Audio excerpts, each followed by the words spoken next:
Hello, my dear students. Welcome to my today's online video lecture on PCR technique, that is polymerase chain reaction. It's a technique which has a wide applicative value. Today we are going to learn about this technique, how exactly it is carried on. So, I am Dr. Meera B K, Associate Professor and Head, Department of Zoology, Maharani Science College for Women, Palace Road, Bangalore 1. There is my cell phone number and mail ID on this slide, and by now you must be knowing why they are there. After the class, any queries, do contact me. Now, you can see an automated machine picture in the slide. That is actually the PCR machine. This PCR is carried out in an automated machine, and different models are available, manufactured in different companies, and this is one such typical PCR machine. Now let us see what exactly is done in PCR. PCR is an in vitro technique for generating large quantities of a specified DNA. Please note, it is in vitro, means this is done in laboratory, not inside the cell systems. And the main purpose is to generate large quantities of a specified target DNA of your choice. It is just to have multiple copies of a specified piece of DNA. Something like xeroxing the material what you want multiple times, 100 copies, 1000 copies, like that. Here you will generate large quantities of specified DNA. So the moment I tell it is in vitro technique, I mean to say it is a cell-free amplification technique for synthesizing multiple identical copies of any DNA of interest. So billions of copies are generated within a short time. That is the significance of PCR. Now let us see when it was discovered and by whom. The technique was developed by Carey Mullis in 1984, and he was awarded Nobel Prize for this in the year 1993. Now, PCR is considered as a basic tool for a molecular biologist.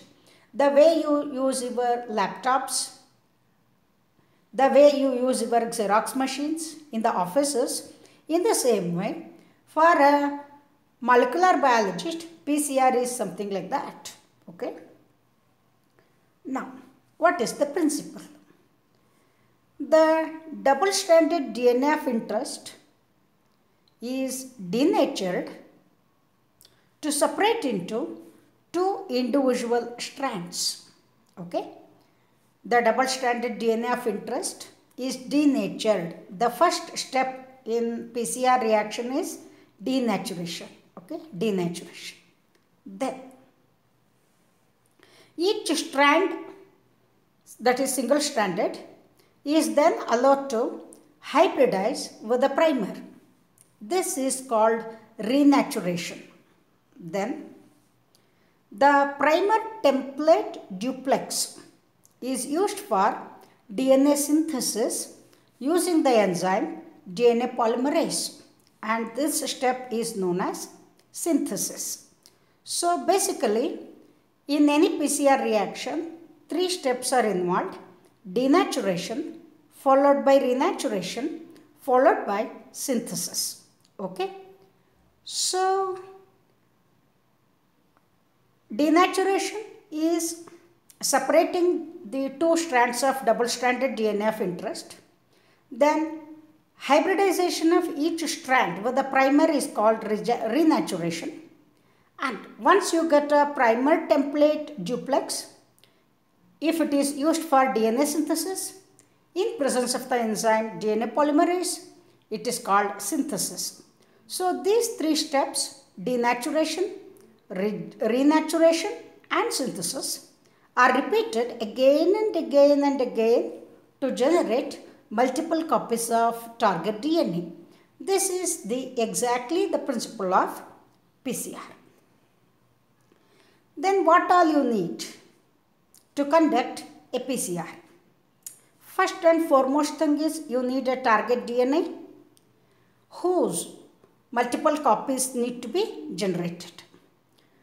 This target DNA is normally 100 to 35,000 base pairs in length. However, shorter the target DNA, efficiency of PCR is more. Okay. Then, the second essential requirement happens to be the primers. You need 2 primers. What do you mean by primers? See, these are synthetic oligonucleotides.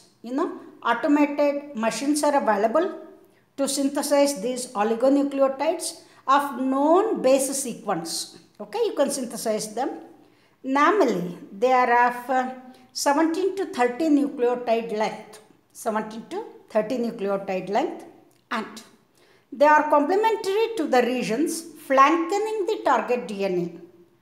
So they are complementary to the regions flanking the target DNA. Since you know the target DNA of your choice, and on either side you know what bases are present, and accordingly you can always synthesize the oligonucleotides that need to be used as primers. Okay, and please note, they should be present in excess always in the reaction mixture for efficient PCR to take place. Okay. Then you need, of course, deoxyribonucleotides, which are the building blocks of DNA, that is ATP, CTP, GTP and TTP, right? These are the 4 building blocks or monomeric units which go into the formation of DNA molecule, right? Then, most important thing is you need thermostable DNA polymerase. Our regular DNA polymerase cannot be used here. What we need is thermostable DNA polymerase that can withstand a temperature up to 95 degrees Celsius.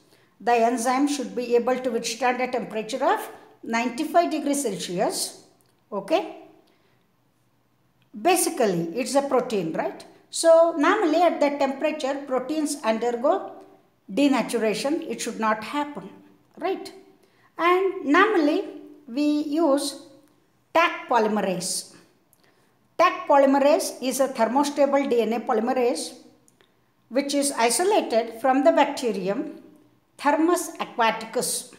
Thermus aquaticus. Okay. There are other thermostable DNA polymerases. I will let you know little later.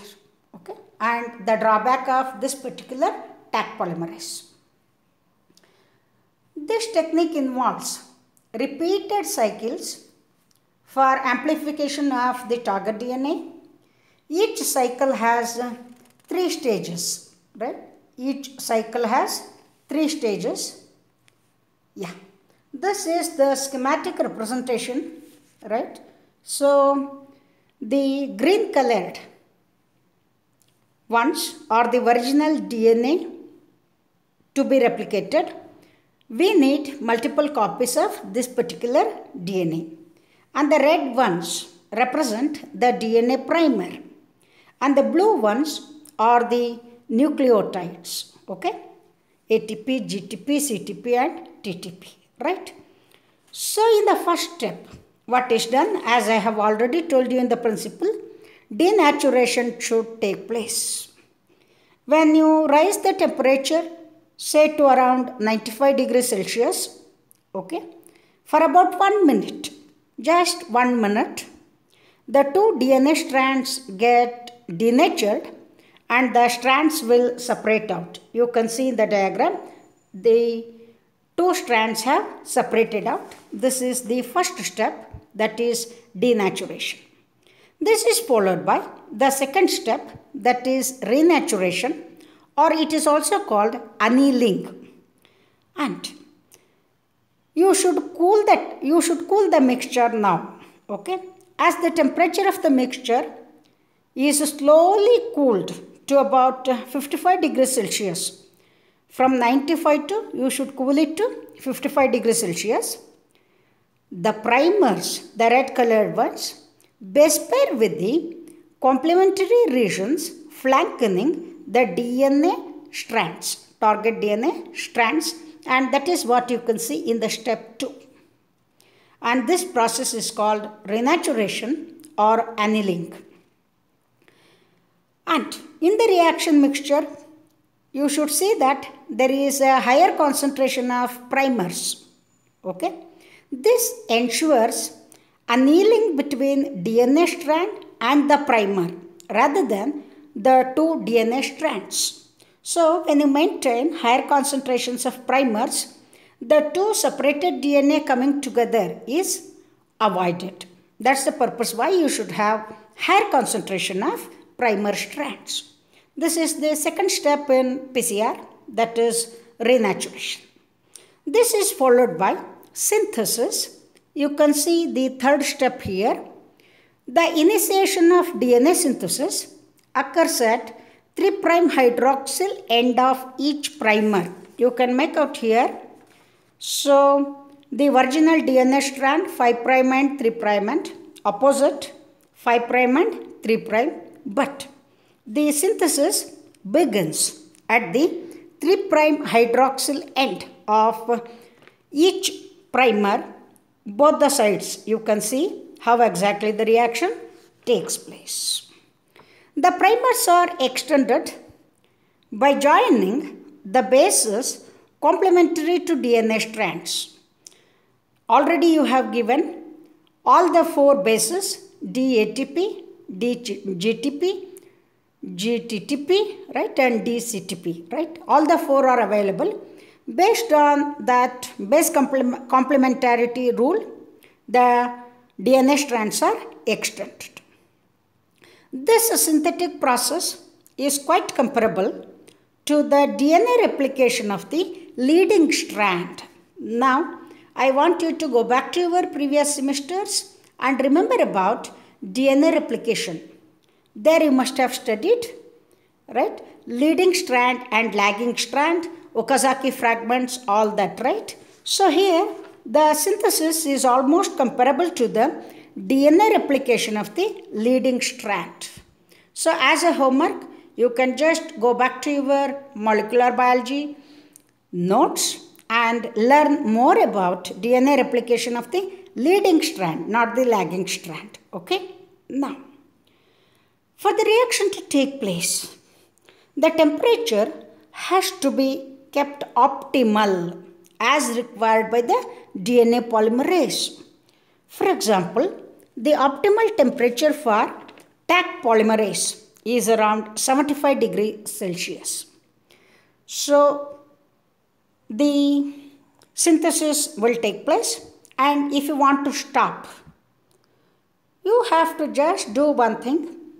You can stop the reaction by raising the temperature to about 95 degrees Celsius. That's all. So, each cycle of PCR takes just 3 to 5 minutes. Just 3 to 5 minutes. So, in normal practice, the PCR is carried out in an automated machine that I have shown you. Denaturation 1 minute, temperature approximately 95 degrees Celsius.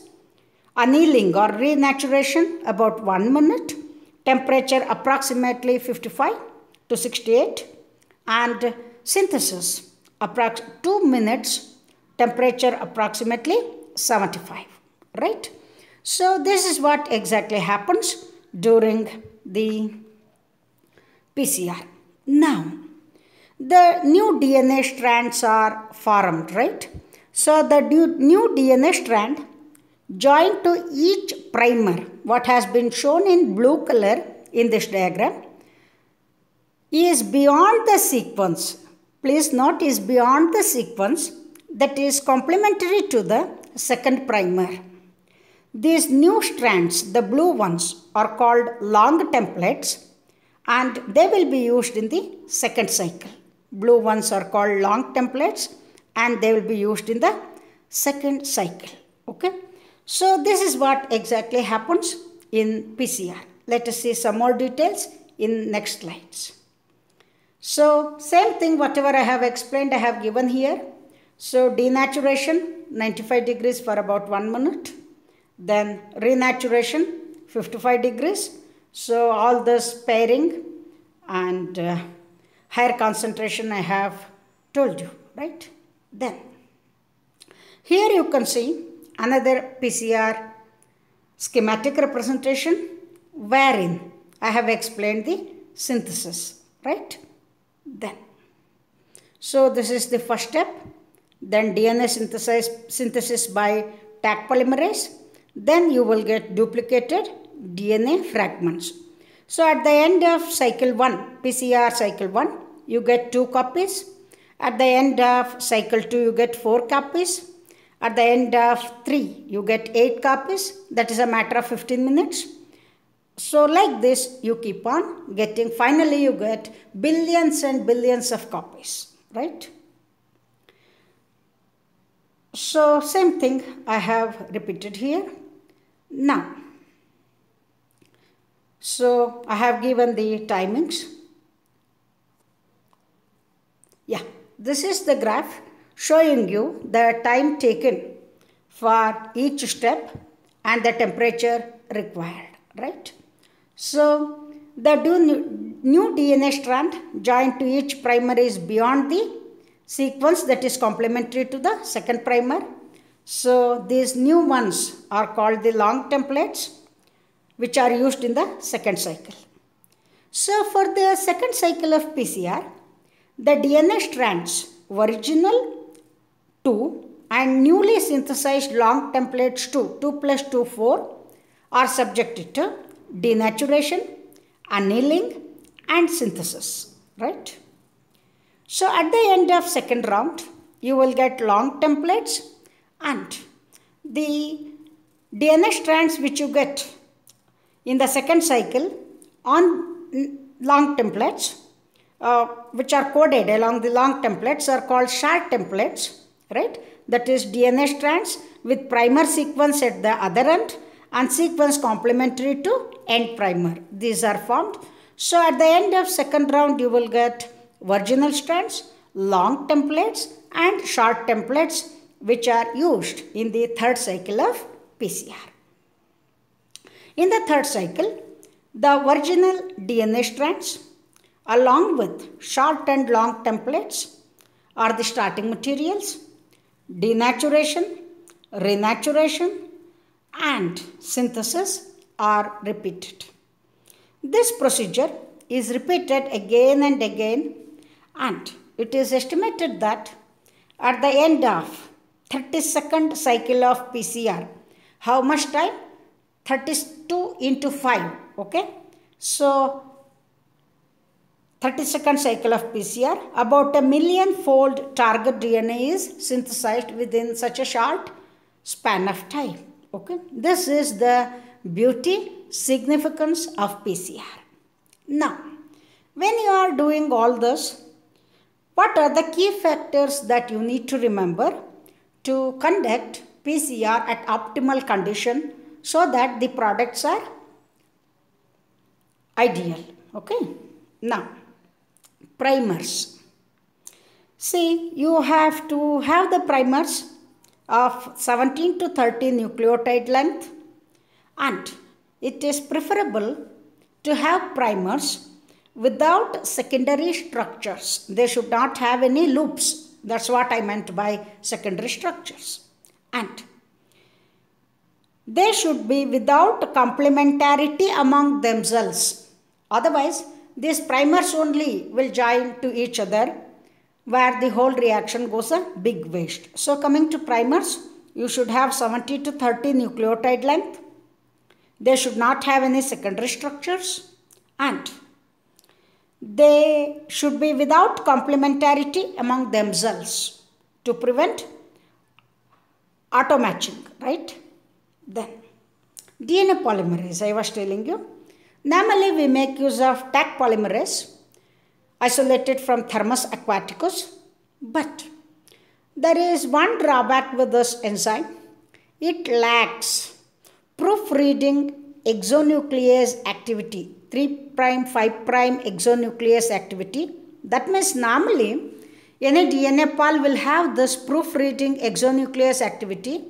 By chance, if a wrong nucleotide is added, it will proofread and it will remove the wrong nucleotide followed by the addition of right nucleotide. And unfortunately, this Taq polymerase do not have that capacity of proofreading and removing wrong nucleotide by chance if it is placed. So this may lead to errors in PCR products. So nowadays, people use TMA DNA polymerase, which is isolated from Thermotoga marittima bacterium again, Thermotoga marittima. So TMA DNA polymerase is used, and another DNA poly of our choice. All the three are thermostable. PFU DNA poly or PFU DNA polymerase isolated from Pyrococcus furiosus. Okay. So of the three you can use any one. Taq polymerase has this drawback of lacking proofreading exonuclease activity. Then target DNA. I told you, shorter the target DNA, better is the efficiency, right? And the sequence is also of paramount importance because if the target DNA has too many GC components, okay, GC rich DNA strand hinders PCR, right? So the length is of importance and the sequence is also equally important, okay? So this is about the target DNA. Then promoters and inhibitors of PCR. See, there is a chemical called BSA, bovine serum albumin.